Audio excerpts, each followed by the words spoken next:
Certa vez, um aluno meu da 10ª turma de RI, saudades 10ª, me perguntou em sala de aula por que os partidos norte-americanos tinham as cores que eles têm. O Bruno Gabellini, que fez essa pergunta, disse que não entendia muito bem por que os republicanos eram representados pela cor vermelha, uma vez que o vermelho geralmente é associado aos partidos progressistas e os republicanos são justamente os representantes de um partido chamado de conservador. Boa pergunta essa, não é? Pois é, na época eu até que me saí bem, pois eu disse que a cor não tinha nada a ver com uma decisão dos partidos, uma vez que ela havia sido decidida pela televisão. No entanto, essa é uma história muito mais interessante, até porque até os anos 2000, essas cores não haviam sido assumidas como oficiais pelos partidos.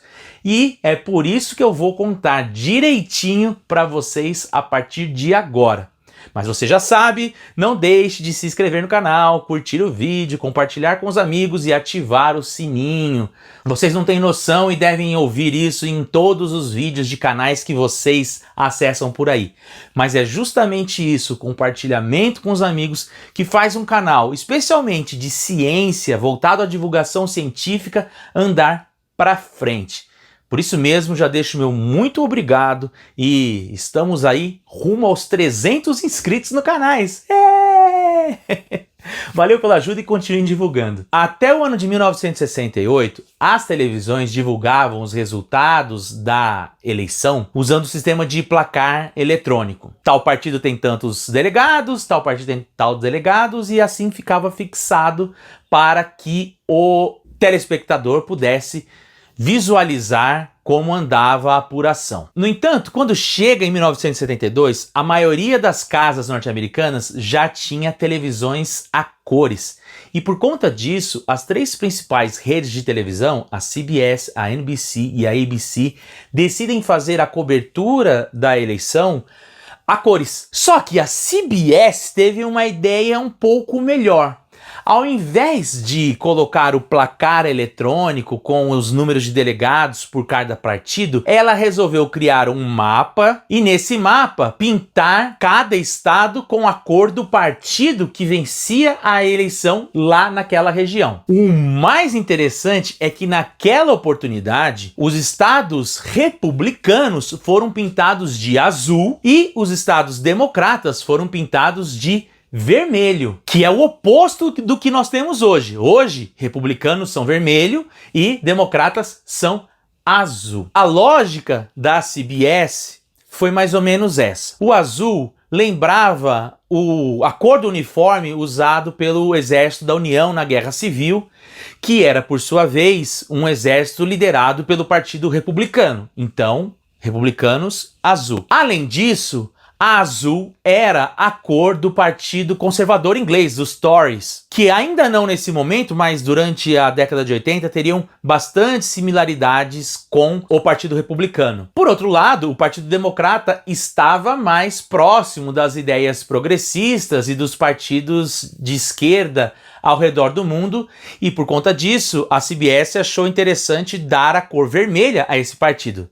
Viu só, Bruno? Você não estava de todo enganado. Essa inovação da CBS permaneceu para 76 e para as eleições de 80 também. Porém, nas eleições de 80, as outras duas emissoras passaram a adotar também esse sistema de cores. No entanto, como concorrência leva à necessidade de diferenciação, a ABC resolveu adotar o sistema oposto.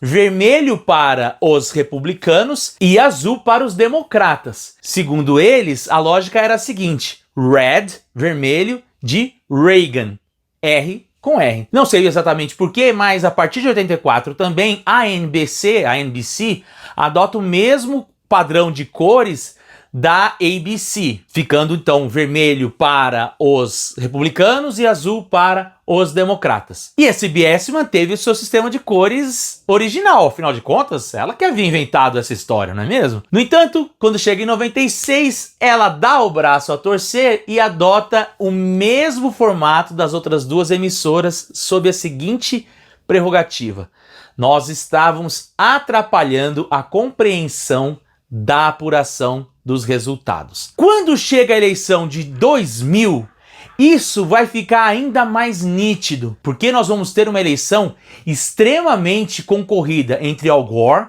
e o George W. Bush. Essa eleição foi tão disputada que a todo momento as televisões tinham que mostrar quais estados cada um havia vencido. E aí começa a existir essa denominação de, por exemplo, de o estado vermelho de Alabama, ou então o estado azul da Califórnia. Principalmente porque estava a disputa a Flórida. Eles queriam saber se a Flórida ia ficar vermelha ou se ela ia ficar azul. Que tipo de estado é a Flórida? É um estado vermelho ou é um estado azul? E no final das contas prevaleceu que era um estado vermelho, com a vitória do George W. Bush, que definiu as eleições de 2000. E aí, a partir de então, começou a se popularizar a ideia de chamar um estado pela sua cor, ou seja, pelo partido que ele costuma votar tradicionalmente. E mais do que isso, analistas políticos, para simplificar as suas análises e tornarem elas mais palatáveis ao grande público, começaram a associar certos comportamentos políticos à cor do estado. Então, por exemplo, tal estado defende posse de armas porque ele é um estado vermelho. Tal estado defende carros híbridos porque ele é um estado azul. E o mesmo acabou sendo aplicado para denominar costumes mais gerais da cultura de cada estado.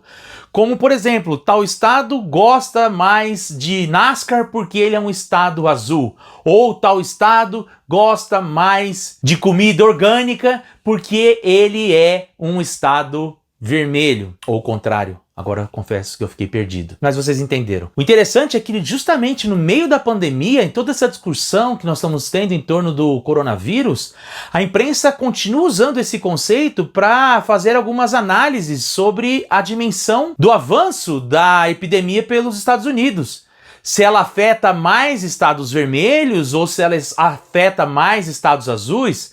Se estados azuis estão mais propensos a seguir firmemente o isolamento social, enquanto estados vermelhos estão mais frouxos nessa determinação de seguir a quarentena, essa é uma discussão que impregnou também nesse momento a respeito das cores dos estados.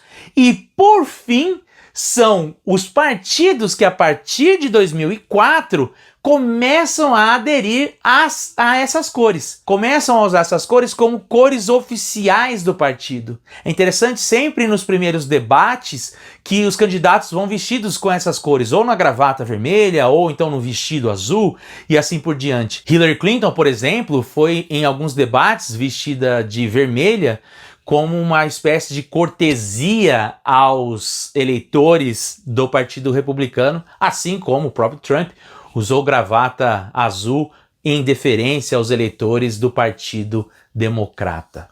Agora, vocês sabiam que além das cores, os partidos também têm mascotes? É exatamente isso.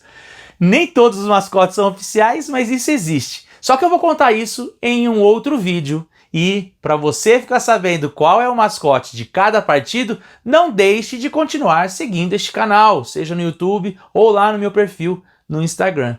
Por hoje é só e até mais!